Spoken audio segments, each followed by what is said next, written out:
mensosialisasikan apa yang sudah kami pelajari di modul 1 di 1.4. Jadi kira-kira pelaksanaannya akan kita laksanakan nanti siang Pak bersama dengan 10 orang guru, dan ini materi yang akan saya sampaikan di sosialisasi nanti. Jadi tujuan akhir kami Pak adalah mengimbaskan materi yang sudah kami banyak di LMS itu banyak tugas-tugas. Materi dari tugas-tugas itu kami imbaskan atau kami tularkan ke teman-teman yang lain di sekolah yang nantinya akan menjadi budaya positif di sekolah. Saya pelajari dulu Bu ya, apa yang Mbak Ibu paparkan dalam sosialisasi tadi. Saya lihat di sini ada topik dalam ekspresiasi konsep Bu ya. Iya. Kira-kira apa Mbak Ibu harapkan nanti dalam sosialisasi kepada guru-guru yang ada di Iya Pak, jadi sasaran akhir kami adalah disiplin positif di guru dan di sekolah, teraplikasi di sekolah. Jadi banyak sekali materi-materi di situ jadi Pak. Jadi ada 6 coba, ada perubahan paradigma, ada teori motivasi, ada kebutuhan manusia, ada restitusi, sama ada teori kontrol. Jadi di situ kita bagaimana cara menghadapi anak sebenarnya yang bermasalah. Kira-kira dari masalah anak itu kita bisa memberikan solusi seperti apa. Kemudian nantinya kita tidak menjustifikasi anak, kita tidak berfokus pada kesalahan anak, tapi kita berkolaborasi berdua bersama anak. Kira-kira dari kesalahan yang dia lakukan itu apa yang bisa dia lakukan untuk memperbaiki, gitu Pak. Jadi solusi itu berasal dari anak, karena yang paling tahu masalah adalah dia. Solusinya berasal dari dia. Nanti kita berkolaborasi berdua dan kemudian kita munculkan solusi. Ini nanti Ibu berikan kepada sasaran semua guru makro ya Bu ya?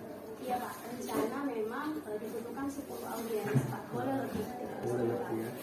Apa nggak lebih baiknya yang diutarakan ini lebih baik kepada guru BP, karena ini berkaitan masalah kan ini merupakan satu budaya positif ke anak-anak. Ini kan kita melihat kan melihat kembali beberapa anak yang menghadapi masalah keluarga, masalah apa itu lebih relevansi dengan ibu di BP. Bisa Pak, jadi sasaran utamanya guru BP, wali kelas, baru nanti guru makro Pak. Begitu ya. Kira-kira kalau ada terjadi sesuatu yang terjadi pada anak, terkendala pada anak, contohnya anak itu jarang mau sekolah, anak itu sering bolos, anak itu nggak mau belajar, kira-kira apa solusi untuk mereka ini? Banyak faktor sih Pak, ada faktor internal, ada faktor eksternal. Jadi kalau dari faktor internalnya kita harus mediasi kan anak, kita harus ngobrol dulu kan anak sebenarnya apa sih masalah secara internalnya, kenapa dia jadi malas datang ke sekolah, apakah memang di keluarga dia tidak didukung, atau memang ada sesuatu yang membuat dia tidak bisa datang ke sekolah, atau mungkin motivasi ekstrinsik. Mungkin Pak, bisa jadi terkadang siswa merasa tidak dianggap, jadi tidak diterima, dia merasa tidak diterima di lingkungan kelasnya, atau bisa jadi dia dianggap tidak diterima oleh guru. Kadang-kadang kita juga sebagai guru harus introspeksi diri. Terkadang hal-hal kecil yang mungkin tidak terlalu kita perhatikan Pak. Mungkin kita pada si A kita tendensinya besar, kepada si B mungkin kita nggak terlalu care, tidak terlalu perhatian.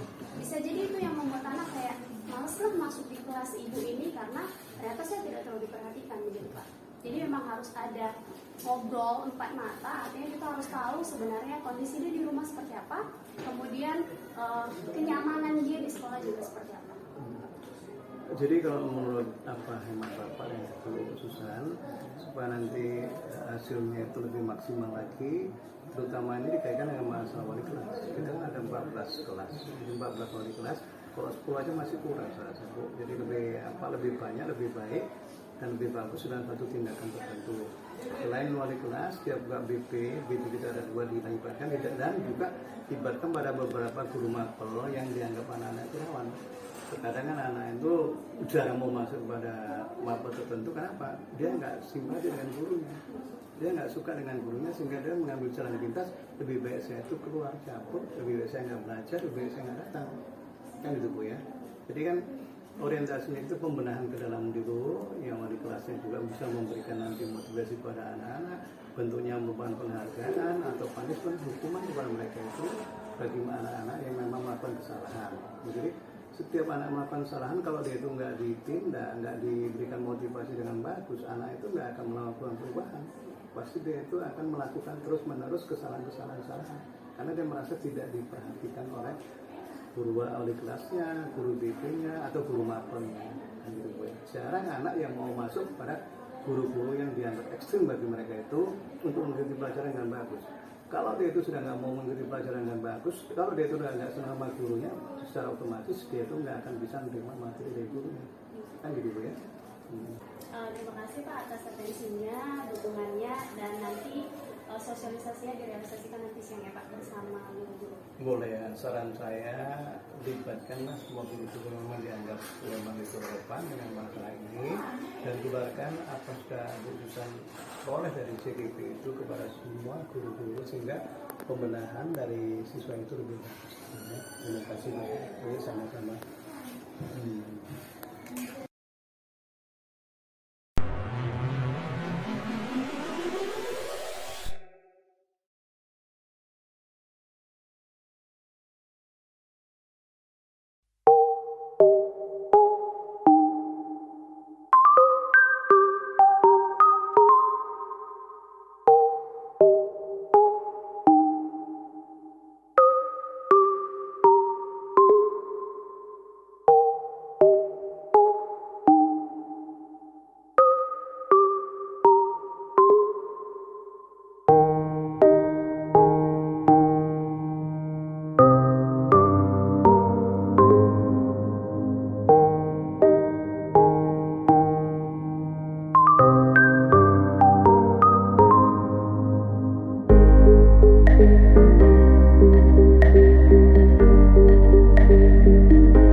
Lebih dari sekedar peraturan, di atas peraturan ada keyakinan kelas.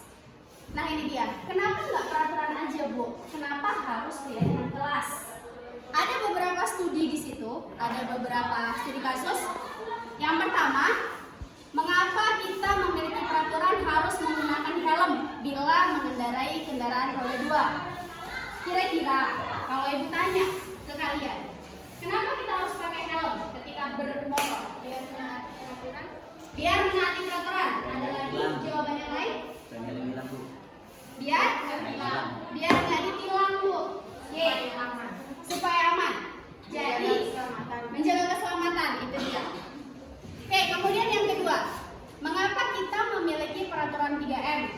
Memakai masker, mencuci tangan, menjaga jarak pada saat COVID kemarin. Kira-kira kalau kalian diminta untuk mencuci tangan setiap saat, pakai masker, kemudian jaga jarak, apa sih tujuannya?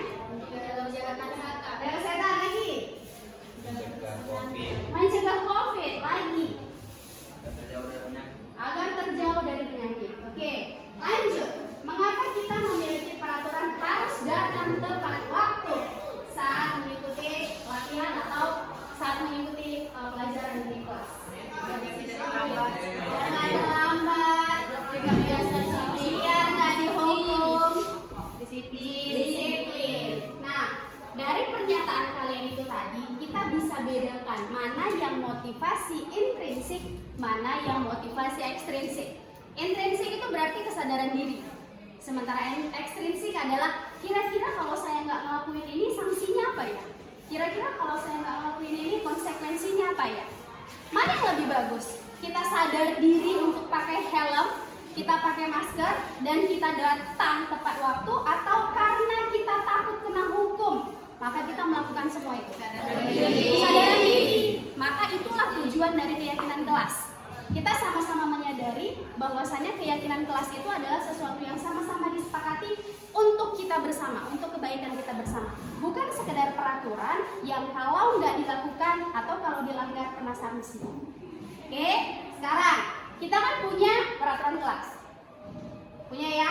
Punya. Nah, dari peraturan-peraturan kelas itu bisa kira-kira dituliskan di papan tulis apa saja peraturan kelas. Nanti kita terjemahkan dalam bentuk keyakinan kelas. Siapa yang ingin menuliskan peraturan kelas yang kita sepakati sama yang Bapak? Siapa? Jadi, boleh?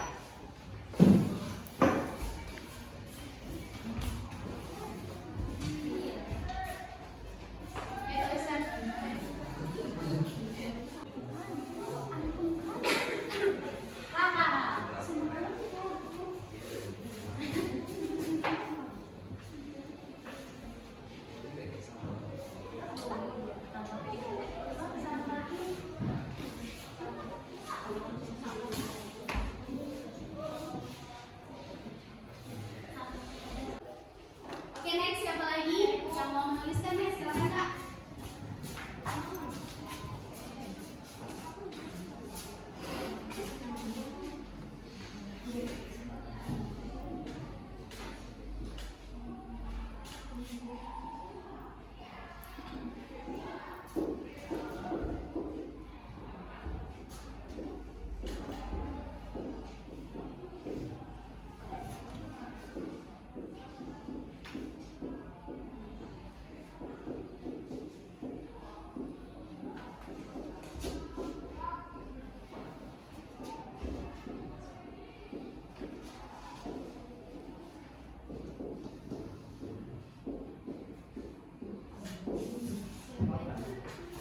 Oke, boleh. Ada lagi yang mau menuliskan apa saja peraturan kelas?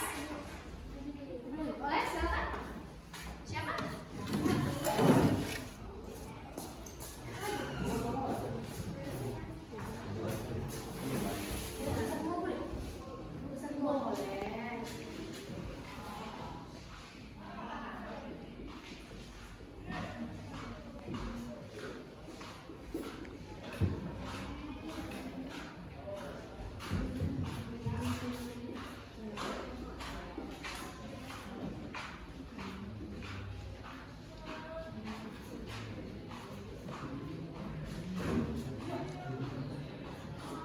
Boleh.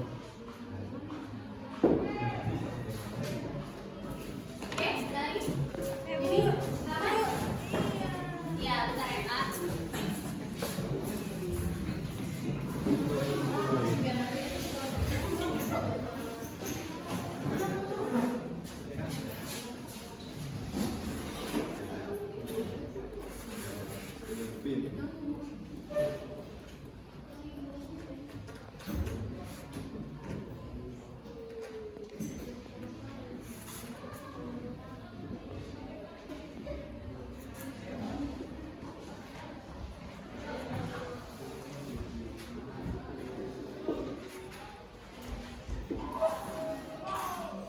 Oke, ada lagi?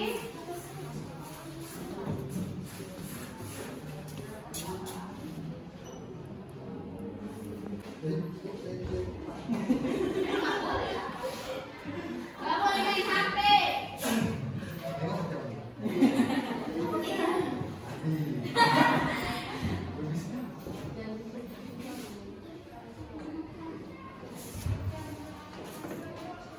Ada lagi?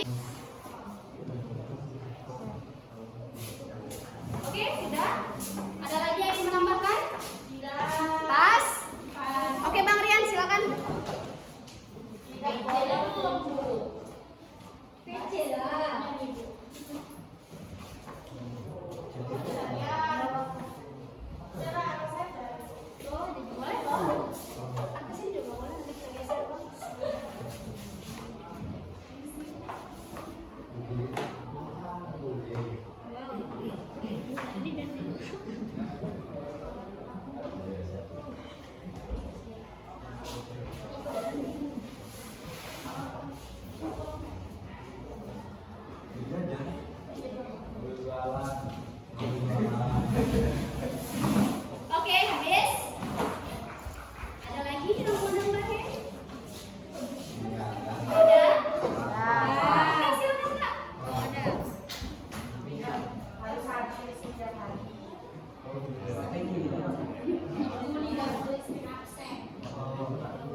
keyakinan kelas.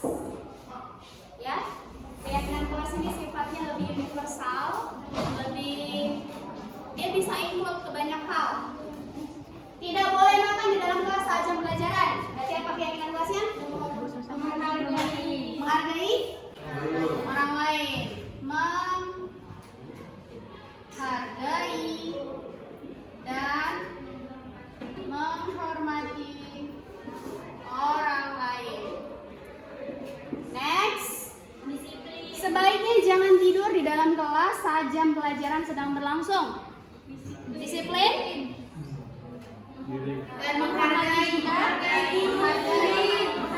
Oke, sudah ada. Sopan santun. Disiplin boleh. Sopan santun. Next, tidak boleh main bola di dalam kelas. Disiplin. Sama ya, disiplin sudah masuk di situ. Ketika jadwal piket, hendaklah hadir tepat waktu. Alangkah baiknya tidak waktu. Oke, ya tanggung jawab. Sip. Ada yang sering telat? Bisa. Oke. Next. Alangkah baiknya tidak melakukan live saat jam kosong. Menghargai apa? Disiplin ya. Sopan santun sudah di dalam. Oke, lanjut. Tidak membuli teman. Menghargai dan menghormati perbedaan. Tidak boleh beli jajan selain jam istirahat. Disiplin. Dan jangan bermain game di saat jam pelajaran. Disiplin. Oke, jadi semua peraturan kelas yang sudah kita tuliskan di sini, kalian sudah masing-masing menuliskan. Kita terjemahkanlah ke dalam bahasa keyakinan kelas. Keyakinan kelas yang sama-sama kita sepakati adalah menghargai dan menghormati orang lain. Ya, jadi jangan ambil barang orang juga termasuk menghargai dan menghormati. Ya, contoh X bukan punya sendiri, tapi diambil. Minum. Disiplin dan sopan santun.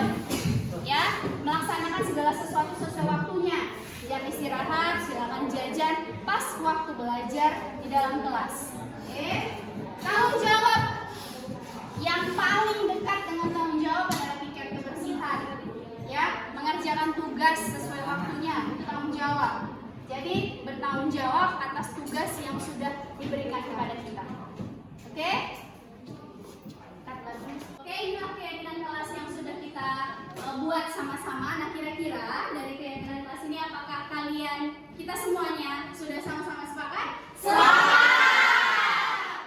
Oke, kalau sudah sepakat, Ibu berharap keyakinan kelas yang sudah kita buat ini bisa kita laksanakan khusus untuk kelas ini dulu. Ya, skup terkecil dulu, kelas ini dulu. Nanti kita bisa biaskan atau tularkan ke kelas-kelas yang lain sehingga pada akhirnya bisa jadi keyakinan sekolah. Terima kasih untuk hari ini, terima kasih untuk waktunya, terima kasih sudah berbagi peraturan kelas yang sama-sama kita sepakati dan akhirnya menjadi keyakinan kelas. Ibu sudahi dengan wabillahi taufiq wal hidayah. Assalamualaikum warahmatullahi wabarakatuh. Waalaikumsalam warahmatullahi wabarakatuh. Assalamualaikum warahmatullahi wabarakatuh. Waalaikumsalam warahmatullahi wabarakatuh. Selamat siang dan salam sejahtera untuk semuanya. Sebelumnya saya ucapkan terima kasih banyak kepada audiens yang berkenan meluangkan waktunya untuk mengikuti seminar kecil, sosialisasi sedikit tentang apa yang kami pelajari selama 1 bulan ini di CDP. Jadi ini adalah salah satu tugas kami di modul 1.4, yaitu mensosialisasikan apa yang kami pelajari yang nantinya bertujuan untuk membiaskan budaya positif yang sudah kami pelajari ke sekolah. Hal yang akan kita bahas di sini bersama-sama. Jadi ini bukan, jangan anggap ini satu arah. Jadi saya berharap Bapak Ibu nanti bisa memberikan masukan. Jika ada pertanyaan pemantik, Bapak Ibu bisa memberikan tanggapan. Adapun yang akan kita bahas di sini bersama, kita diskusikan adalah budaya positif. Topik dalam eksplorasi konsep kali ini adalah yang pertama, disiplin positif dan nilai-nilai kebajikan universal. Kemudian teori motivasi, hukuman,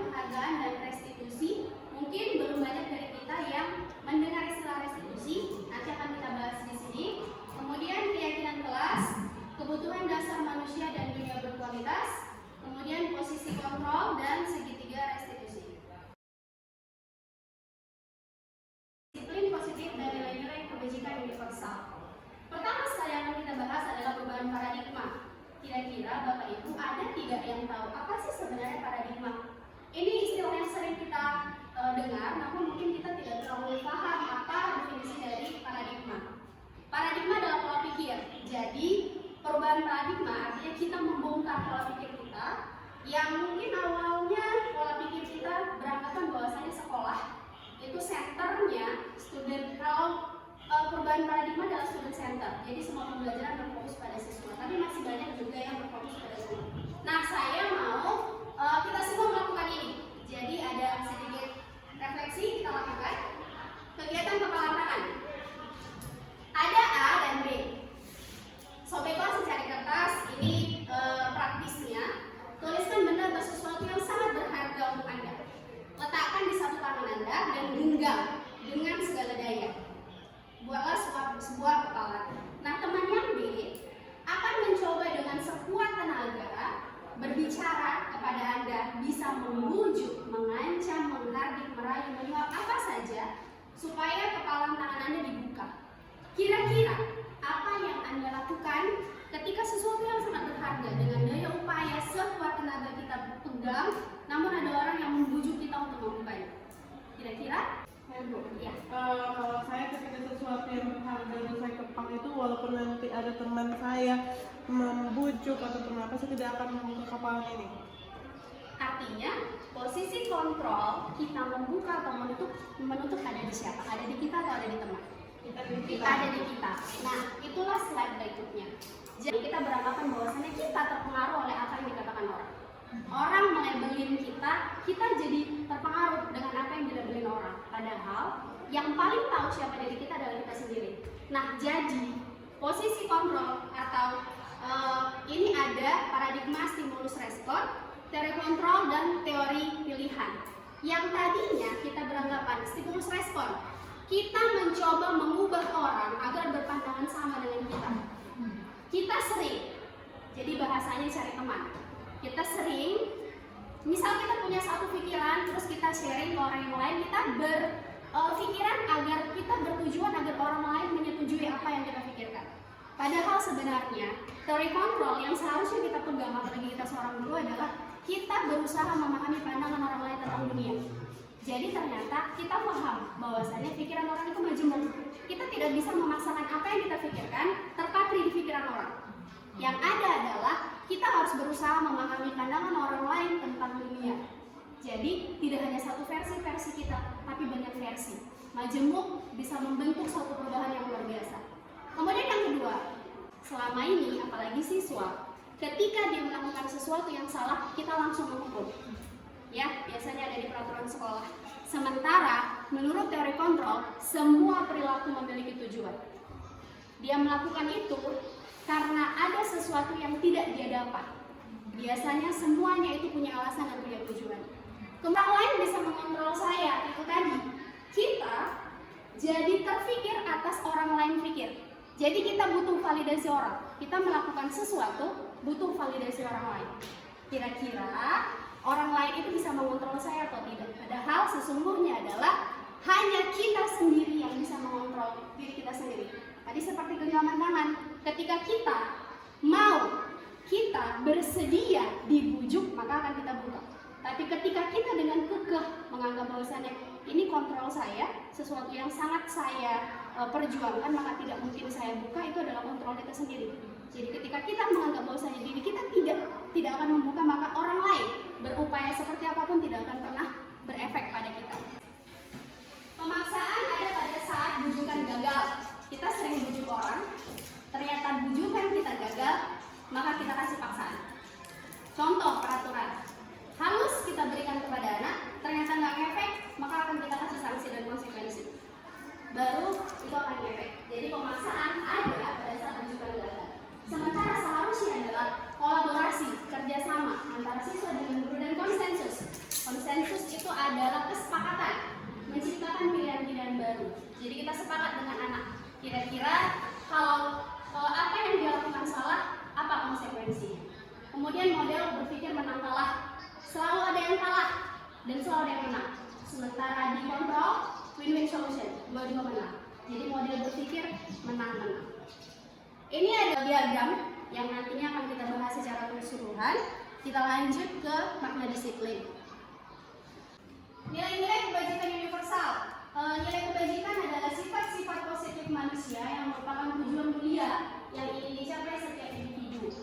Setiap setiap perilaku atau perbuatan memiliki tujuan tertentu, kemudian dengan mengaitkan dengan nilai kebajikan yang diyakini seseorang, maka motivasi intrinsik akan terbangun sehingga menggerakkan motivasi dari dalam. Lanjut, nilai-nilai kebajikan sekolah itu terangkum pada profil pelajar Pancasila. Adapun beberapa poinnya: mandiri, beriman dan bertakwa, bernalar kritis, berkebinaan global, bergotong royong, dan kreatif. Kita lanjut ke yang kedua, motivasi, hukuman, penghargaan, dan restitusi. Sama-sama kita ketahui Bapak Ibu, motivasi itu ada dua, motivasi eksternal dan motivasi internal. Ketika kita melakukan sesuatu hal atas harapan tertentu yang kaitannya dengan validasi orang lain, pengakuan orang lain, itu biasanya faktornya eksternal. Tapi kalau sudah kita bicara tentang harga diri, kita bicara tentang upgrade diri, maka itu motivasi internal. Jadi kita lanjut. Ternyata penghargaan yang dilakukan oleh guru itu ada beberapa efek-efek yang tidak diinginkan. Pengaruhnya jangka pendek dan jangka panjang. Penghargaan menghukum, penghargaan mengurangi ketepatan, penghargaan tidak efektif, dan penghargaan merusak hubungan. Oke? Dihukum oleh penghargaan menurunkan kualitas. Jadi berdasarkan penelitian, beberapa penelitian yang dilakukan di luar negeri, ternyata ketika kita memberikan penghargaan, beda ya antara penghargaan dengan apresiasi. Penghargaan itu bisa berupa benda, bisa berupa lanjut aja, nggak usah dijelasin bersama. Penghargaan menurunkan kualitas, penghargaan mematikan kreativitas, dan penghargaan mengurangi motivasi intrinsik. Nah, ini kita akan lihat apa perbedaan hukuman dan apa perbedaan konsekuensi. Hukuman adalah sesuatu yang menyakitkan, harus terjadi. Konsekuensi sesuatu yang harus terjadi. Hukuman membuat anak sakit secara fisik maupun hati, jangka waktu lama. Sementara konsekuensi membuat anak merasa tidak nyaman dalam waktu yang pendek. Anak jadi membenci kedisiplinan. Oke, kita akan bahas perbedaan hukuman dan konsekuensi. Apa itu hukuman dan apa itu konsekuensi. Bapak Ibu bisa membaca. Lumayan signifikan perbedaan antara hukuman dan konsekuensi. Hukuman itu membuat anak sakit secara fisik maupun hati dan jangka waktunya lama. Terkadang kalau kita sudah marah, kadang kelepasan. Apa yang kita sampaikan kadang di luar kontrol sehingga mungkin bisa menyakiti hati, atau mungkin kita tidak verbal tapi kita dengan main tangan. Itu dampaknya bisa trauma atau seperti apa, itu bisa jangka panjang. Sementara kalau konsekuensi membuat anak merasa tidak nyaman tapi pada saat itu saja, dan ini memberikan efek jerah. Kemudian anak membenci kedisiplinan, sementara kalau konsekuensi anak menghargai disiplin. Hukuman itu berupa paksaan. Jadi kita tidak bertanya apakah dia bersedia atau tidak, tapi hukuman itu langsung kita judge bahwasanya kamu salah dan kamu dihukum untuk itu. Sementara kalau konsekuensi dia stimulus tanggapan. Kita bertanya dulu kenapa dia telat misalkan, apa alasannya, dan kira-kira konsekuensi menurut dia, versi dia itu apa. Kalau kita terjadi kesepakatan, maka konsekuensi itu akan dilakukan. Kemudian mendorong anak menyakiti diri sendiri. Kadang hukuman itu membuat anak merasa kecil, karena bisa jadi mungkin kita lakukan bahasa verbal itu di depan teman-teman yang lain. Jadi dia akan kecil hati. Sementara kalau konsekuensi mendorong anak agar mudah menyesuaikan diri. Kemudian akan muncul konsep diri yang buruk pada hukuman. Sementara konsekuensi konsep diri yang baik. Anak belajar untuk menyembunyikan kesalahan. Sementara konsekuensi anak belajar untuk mematuhi peraturan. Marah, rasa bersalah, dipermalukan, dan merasa tidak dihargai biasa muncul pada saat kita memberikan hukuman. Sementara konsekuensi hanya kehilangan hak, dibuat tidak nyaman, dan diasingkan hanya untuk sementara waktu. Nah, di sini Bapak Ibu, saya menyediakan beberapa studi case. Jadi kira-kira dari paparan tadi kita bisa menyimpulkan yang kita lakukan, ini sering kita lakukan sebagai seorang guru, termasuk hukuman kah atau konsekuensi kah? Silakan nanti Bapak Ibu beberapa tindakan guru yang mungkin sering kita lakukan Bapak Ibu. Yang pertama, mencatat 100 kali di dalam buku kalimat saya tidak akan terlambat lagi. Kira-kira menurut Bapak Ibu, ini hukumankah atau konsekuensi? Hukuman ya. Oke, kita tandai dulu yang pertama hukuman. Next, lari mengelilingi lapangan basket 2 kali karena terlambat hadir di sekolah. Hukumankah? Konsekuensikah? Hukuman. Oke, sepakat? Hukuman ada konsekuensi, boleh bervariasi. Lanjut. Murid diminta untuk push up 15 kali karena tidak menggunakan masker di sekolah. Ini masih zaman Covid ya Bapak Ibu. Kira-kira hukuman atau konsekuensi? Hukuman. Oke, lanjut. Menggantikan kertas tugas teman yang telah dicoret-coret. Jelas. Oke. Membersihkan tumpahan air di meja tulis karena tersenggol pada saat belajar. Konsekuensi. Disuruh melepaskan sepatu seharian di sekolah karena tidak mengenakan sepatu hitam. Hukuman. Konsekuensi kah? Hukuman. Next. Oke. Lari mengelilingi lapangan basket 2 kali karena terlambat 10 menit untuk pelajaran PJOK. Hukuman atau konsekuensi? Oke, kita cross-check jawabannya. Hukuman, konsekuensi, hukuman, konsekuensi. Benar. Oke. Next. Nah, ini tadi ada istilah baru. Saya juga saat CGP baru mengenal istilah ini, restitusi. Apa sih restitusi itu? Restitusi adalah proses menciptakan kondisi bagi murid untuk memperbaiki kesalahan mereka sehingga mereka bisa kembali pada kelompok mereka dengan karakter yang lebih kuat. Restitusi juga merupakan proses kolaborasi yang mengajarkan murid untuk mencari solusi untuk masalah mereka. Mereka punya masalah, kita bicara bersama, mereka berkontribusi. Kira-kira solusi-solusi apa yang bisa mereka keluarkan, akhirnya akan bersama-sama kita lakukan. Nah, ini dia. Ini Bapak Ibu, tadi hanya sebatas hukuman dan konsekuensi. Sekarang kita tambah restitusi. Kita bisa bedain mana hukuman, konsekuensi, dan restitusi. Hukuman sesuatu yang menyakitkan, konsekuensi sesuatu harus terjadi. Restitusi merupakan pilihan. Tidak nyaman untuk murid menguatkan untuk murid. Korban mendapat keadilan, korban bisa diabaikan, korban mendapatkan ganti. Siswa akan tersakiti, siswa dibuat tidak aman, sementara restitusi, siswa mendapatkan penguatan. Perilaku pasif, agresif meningkat. Penguatan hanya bertahan dalam jangka waktu pendek, sementara yang ini problem solving, masalah terpecahkan. Sistem tidak akan berjalan bila murid tidak takut. Memerlukan monitoring dan supervisi terus-menerus dari guru, sementara restitusi, murid belajar bertanggung jawab atas perilakunya. Berlaku hanya pada sebuah institusi. Membantu menerapkan, mengikuti peraturan dalam masyarakat, fokus pada pemecahan masalah. Peraturan biasanya kamu harus. Bahasa itu yang selalu sering kita gunakan. Sementara konsekuensi, mampukah kamu melakukannya? Apa peraturannya? Kita tanya dulu, apakah dia tahu atau tidak peraturan itu. Restitusi, apa yang kamu yakini? Apa yang bisa kamu lakukan untuk memperbaiki masalah ini? Murid membenci peraturan, murid menghormati peraturan, murid menghormati peraturan dan orang lain. Restitusi, ada 9. Siswa belajar dari kesalahan, bukan menebus kesalahan. Memperbaiki hubungan, tawaran, bukan paksaan. Menuntun untuk melihat diri ke dalam, mencari kebutuhan dasar yang mendasari tindakan.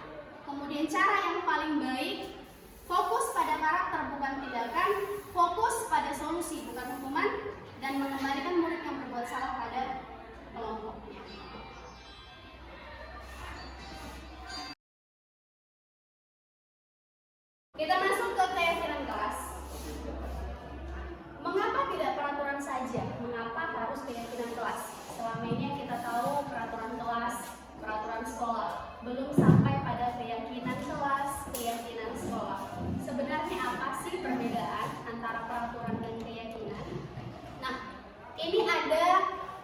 saling pengaruh. Jadi peraturan kelas hanya sebatas di kelas, keyakinan kelas disepakati bersama, lingkungan positif terjadi di sekolah, budaya positif sudah terbudaya, sudah dilakukan di sekolah. Kemudian ini perbedaannya, peraturan dan keyakinan kelas. Peraturan bahasanya bisa bahasa-bahasa operasional verbal, bahasa-bahasa perintah. Selalu kembalikan buku ke tempatnya, itu peraturan. Sementara keyakinan kelas itu adalah indikator dari tanggung jawab. Begitu. Dilarang mengganggu orang lain, itu kan bahasa verbal, ya. Larangan. Sementara keyakinan kelasnya adalah menghormati orang lain. Hadir di sekolah 15 menit sebelum pembelajaran dimulai, itu bahasanya verbal suruhan, sementara keyakinan kelasnya menghormati orang lain atau berkomitmen. Dilarang melakukan kekerasan, keyakinan kelasnya keselamatan, menghormati orang lain. Dilarang menggunakan narkoba, keyakinan kelasnya kesehatan, bergantian atau menunggu giliran, keyakinan kelasnya menghormati orang lain dan bersabar. Gunakan masker, kesehatan dan keselamatan, jangan berlari di kelas atau koridor, keselamatan dan keamanan. Oke, sekarang kita masuk ke pembelajaran keempat. Kebutuhan dasar manusia dan dunia berkualitas. Asik menurut saya. Oke, kebutuhan dasar manusia, kita semua sudah menemukan ini dulu di perkuliahan. Namun di sini kita di-refresh kembali bahwasanya kebutuhan dasar manusia itu ada 5. Yang paling mendasar adalah bertahan hidup. Itulah lapar, itulah ngantuk. Ya, bagaimana upaya kita untuk bertahan hidup, berkembang biak. Kemudian ada rasa sayang dan rasa diterima, penguasaan, kesenangan dan kebebasan. Coba Bapak Ibu resapi ini. Kira-kira dari 5 ini akan saya sajikan studi kasus sedikit. Nah ini kita akan mencoba memahami sebenarnya mau anak ini apa sih dari tingkah yang dia lakukan. Kebutuhan dasar apa yang tidak terpenuhi ketika dia melakukan kenakalan-kenakalan kecil. Oke Bapak Ibu, ini juga tugas kami dan tidak perlu takut untuk mengeluarkan pendapat karena kami juga pada saat itu masih belajar dan banyak sekali salah. Harus refresh beberapa kali sampai semuanya benar. Yang pertama, aku senang main kejar-kejaran dengan ibu guru. Seru. Kira-kira pemenuhan kebutuhan dasar apa yang mau dia penuhi dengan dia suka kejar-kejaran dengan guru? Kesenangankah? Penguasaankah? Cinta dan kasih sayangkah atau kebebasan? Kebebasan. Kebebasan? Kesenangan? Yang mana? Kita cek. Kesenangan. Sepakat ya? Kita cek kesenangan. Benar. Jadi ternyata anak kejar-kejaran itu pemenuhan kebutuhan kesenangannya tidak terpenuhi. Maka dia melakukan hal-hal seperti itu. Next.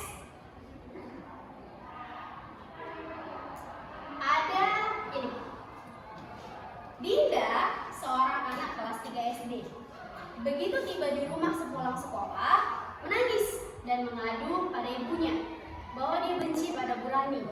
Katanya, menurut Anda, kebutuhan apa yang berusaha dipenuhi Dinda jika jawaban Dinda begini? Ibu guru bilang, aku tidak boleh bersenandung sewaktu mengerjakan tugas. Katanya, kelas harus tenang, tidak ada suara. Kan gak seru jadinya. Kira-kira dari statement yang dia keluarkan, pemenuhan kebutuhan apa yang tidak dia dapatkan ketika kelas kebebasan? Kita cek. Kesenangan jawabannya. Jadi dia senang bersenandung. Ternyata dilarang oleh Ibu Rani. Tidak apa-apa Bapak Ibu, kita sama-sama belajar. Oke, lanjut. Tahun ini Dimas genap usia 17 tahun. Dia senang sekali ketika ayahnya mulai mengajarkan cara menyetir mobil. Setiap akhir pekan, ia berlatih menyetir. Ia terlihat senang sekali berlatih, sampai akhirnya ia bisa menyetir mobil dengan baik dan lancar. Ketika ibunya bertanya pada Dimas, apa yang membuat dia ingin bisa menyetir mobil? Ketika jawaban Dimas seperti ini, kebutuhan dasar apa yang dia penuhi? Menyetir mobil itu seru.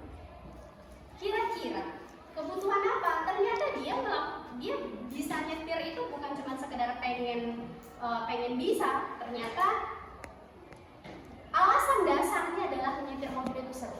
Nah, kira-kira Bapak Ibu yang mana? Kesenangan, penguasaan, kebebasan, kebebasan, cek. Kebebasan. Kesenangan. Ada kata seru di situ Bapak Ibu. Nah, berarti kesenangan.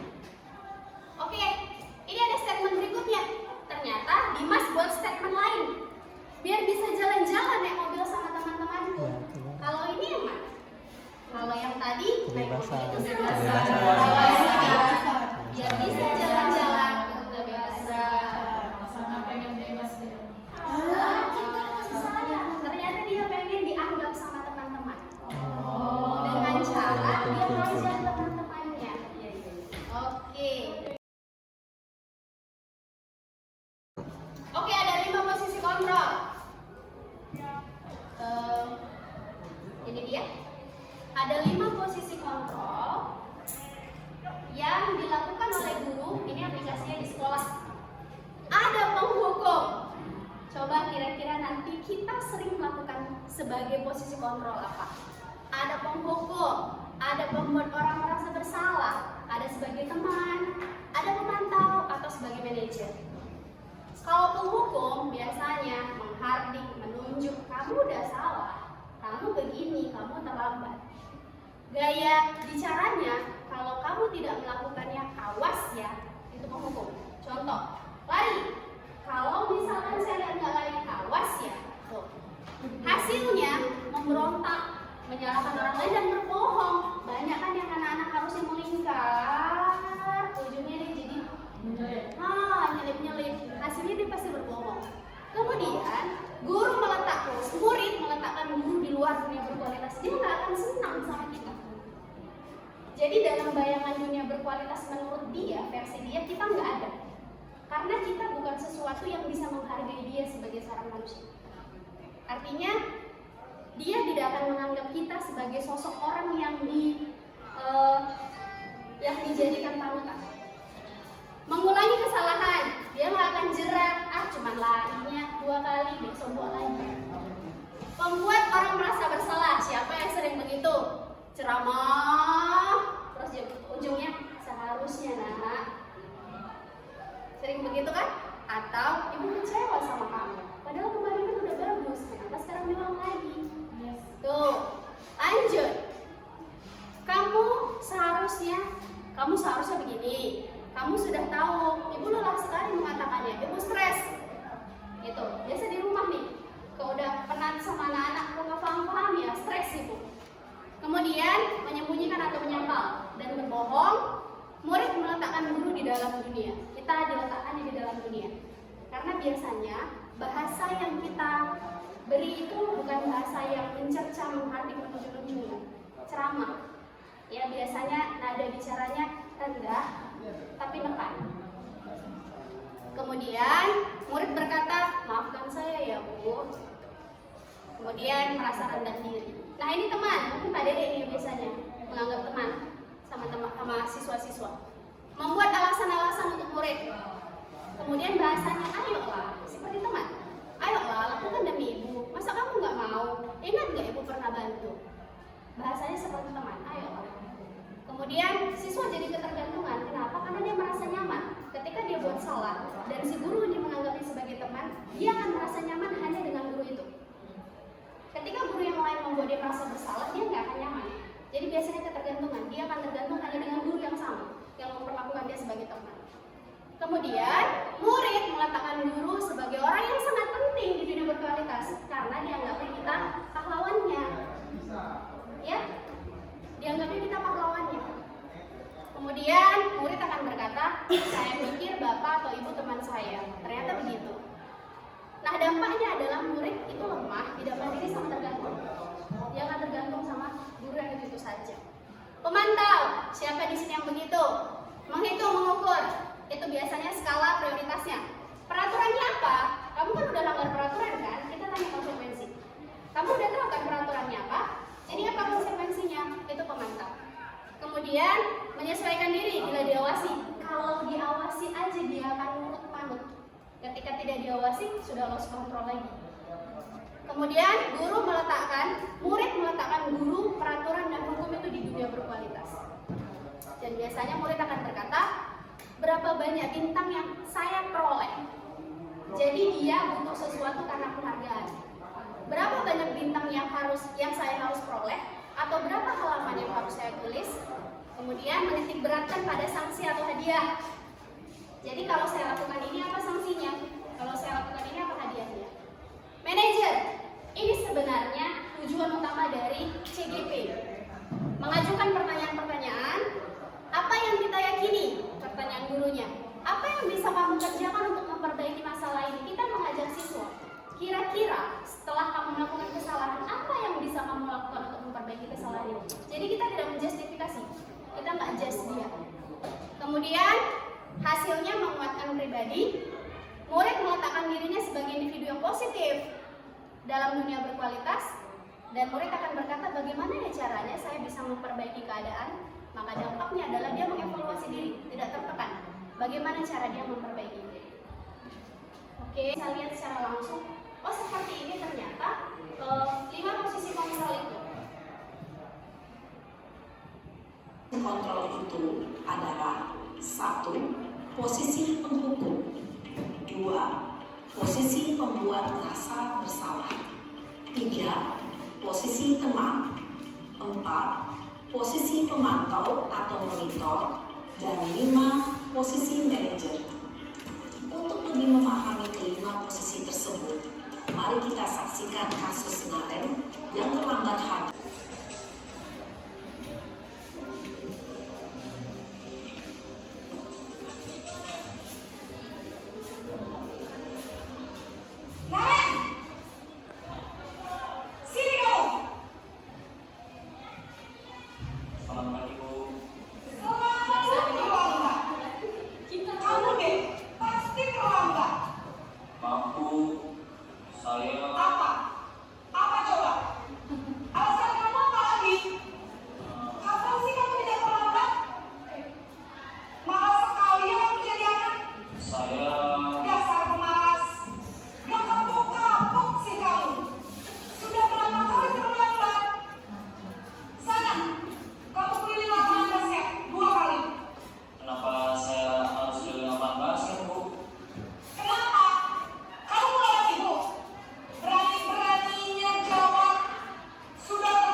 Posisi penghukum biasanya berbicara dengan nada tinggi, menghardik, menunjuk-nunjuk, menyakiti, dan untuk disertai Ibu dan Bapak guru hebat, dampak yang terjadi pada murid ketika guru berada pada posisi penghukum adalah murid cenderung akan menyimpan dendam.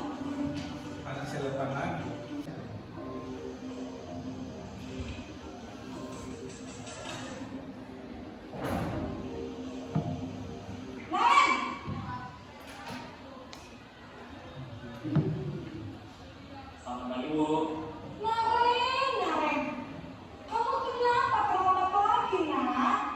Ya Tuhan, Naren, kamu senang ya bikin ibu susah ya?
murid akan menganggap dirinya yang salah dan ia akan menyimpan emosi negatif tersebut di dalam dirinya.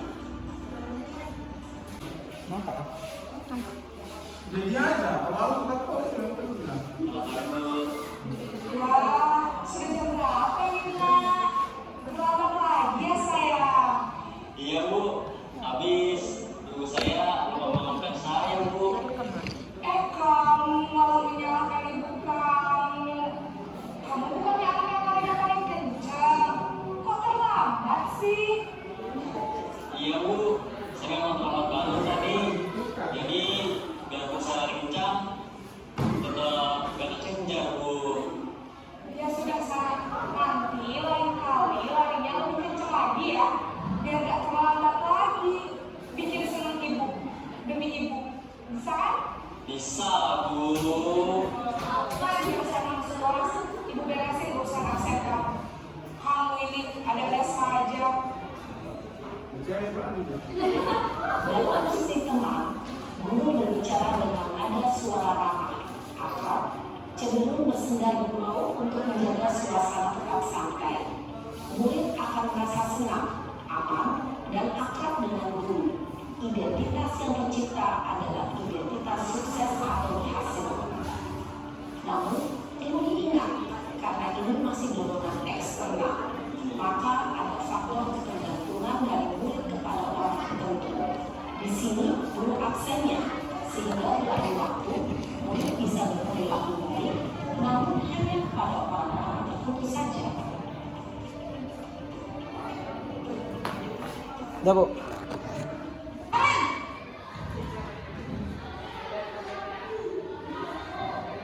Pagi Bu. Kemarin, apa peraturan sekolah kita tentang jam berapa kita harus masuk sekolah, Nak?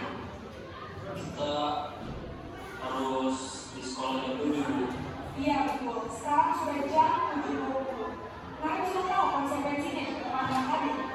Paham Bu, saya harus tinggal kelas, harus jam istirahat selama 20 menit. Iya benar, konsekuensinya demikian. Jadi nanti jam 9.30 pas istirahat, kamu harus tinggal di kelas, kerjakan tugas tambahan untuk ketinggalan kelas, ya. Baik Bu. Posisi pemantau mengandalkan penghitungan atau data untuk mengontrol murid. Guru mengarahkan murid berdasarkan peraturan dan konsekuensi. Seorang pemantau menunjukkan bahasa tubuh dan ekspresi wajah yang datar dan cenderung formal.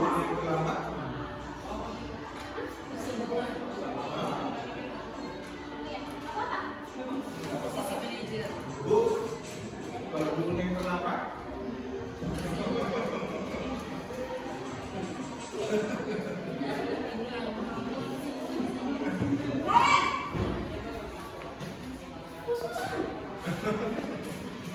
Selamat pagi Bu.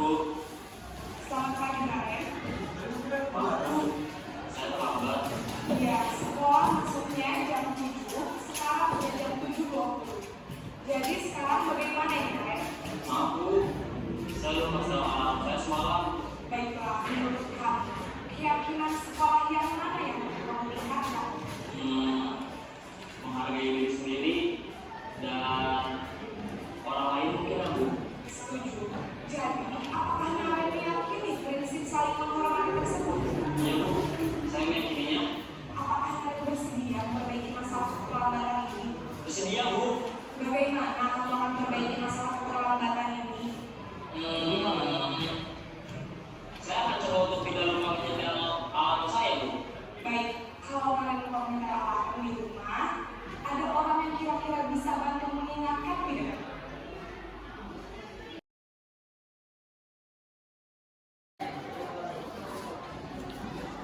Oke, subtema yang keenam adalah segitiga restitusi. Jadi, dalam restitusi ada 3 tahapan segitiga yang harus dilewati. Yang pertama adalah validasi kesalahan, kemudian menanyakan, menstabilkan identitas, dan yang terakhir menanyakan keyakinan. Adapun beberapa kalimat-kalimat yang biasanya menjadi indikator kita sedang di posisi yang mana. Pertama, menstabilkan identitas. manusiawi. Tidak ada manusia yang sempurna. Bapak atau Ibu juga pernah berbuat salah. Kita pasti bisa menyelesaikan permasalahan ini. Bapak tidak tertarik untuk mencari tahu siapa yang benar dan siapa yang salah. Ibu lebih tertarik untuk menyelesaikan masalah. Apakah kalau kamu menyalahkan dirimu sendiri terus-menerus, apakah kamu bersikap baik pada dirimu sendiri? Kemudian validasi kesalahan. Biasanya kalimat-kalimat yang kita keluarkan adalah, kamu bisa saja melakukan hal yang lebih buruk, tapi kamu tidak melakukannya. Kamu pasti punya alasan kenapa melakukannya. Apa yang penting buat kamu? Kamu boleh tetap berusaha menjaga sikap itu, tapi tambahkan sikap yang lain yang baru. Maukah kamu belajar cara lain untuk mendapatkan yang kamu butuhkan tanpa harus memukul?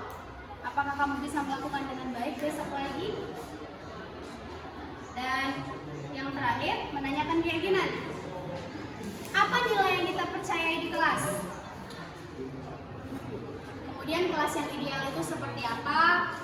Kemudian nilai-nilai universal apa yang sudah kita sepakati? Kamu ingin jadi anak seperti apa?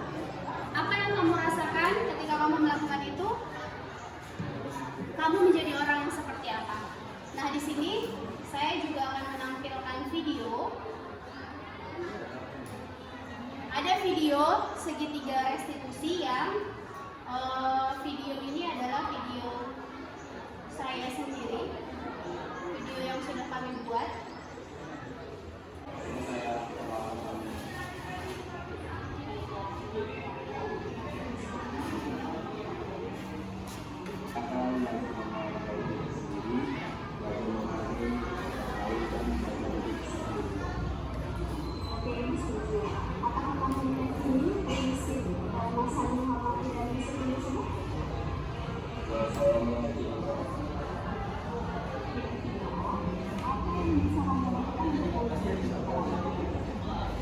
Saya akan menyetel alarm dan saya akan menyiapkan semua peralatan sekolah.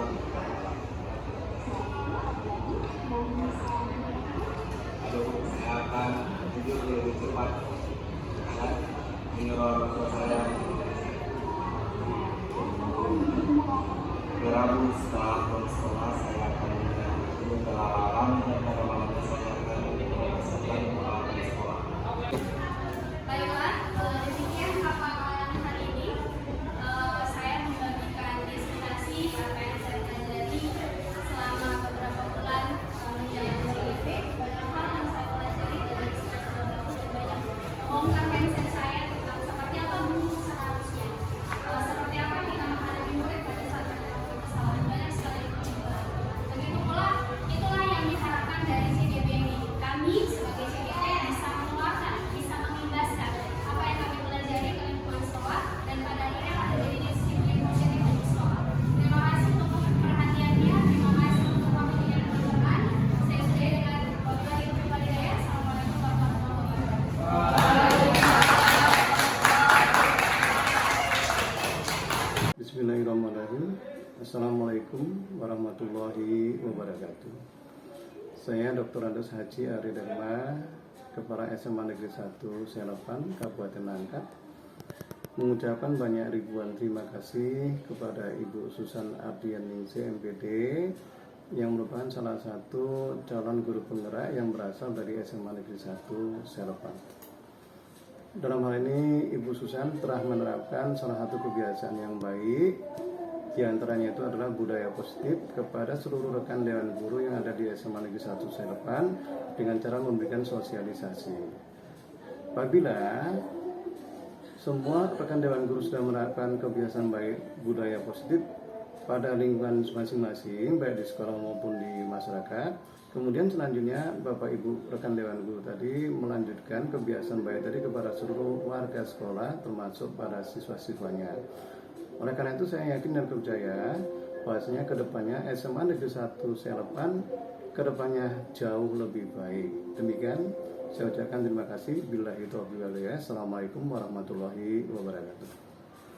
Perkenalkan, nama saya Rani Agustini. Saya mengajar seni budaya di SMA Negeri 1 untuk kelas 10, 11, dan 12. Nah, sebelumnya saya ucapkan terima kasih dan selamat kepada Ibu Susan karena berkat pemaparannya kemarin saya rasa cukup berhasil. Kenapa saya bilang begitu? Karena banyak hal yang saya pelajari dari pemaparan yang disampaikan Bu Susan, di mana biasanya kita terfokus kepada satu hal saja ketika kita mau menyampaikan argumen kita terhadap siswa. Padahal siswa juga punya argumen sebenarnya. Makanya tujuan kita sebenarnya menjadi guru ini bukan untuk terlalu menghukum siswa sehingga mereka menjadi membenci kita, tapi alangkah lebih bagusnya kita menjadi guru ini dapat membuat siswa itu merasa nyaman. Ketika dia merasa nyaman, pada saat kita hukum pun mereka tidak berpikir kita menghukumnya, tapi memang itu adalah kesalahan dia. Terima kasih sekali lagi dan selamat kepada Ibu Susan Ardiani.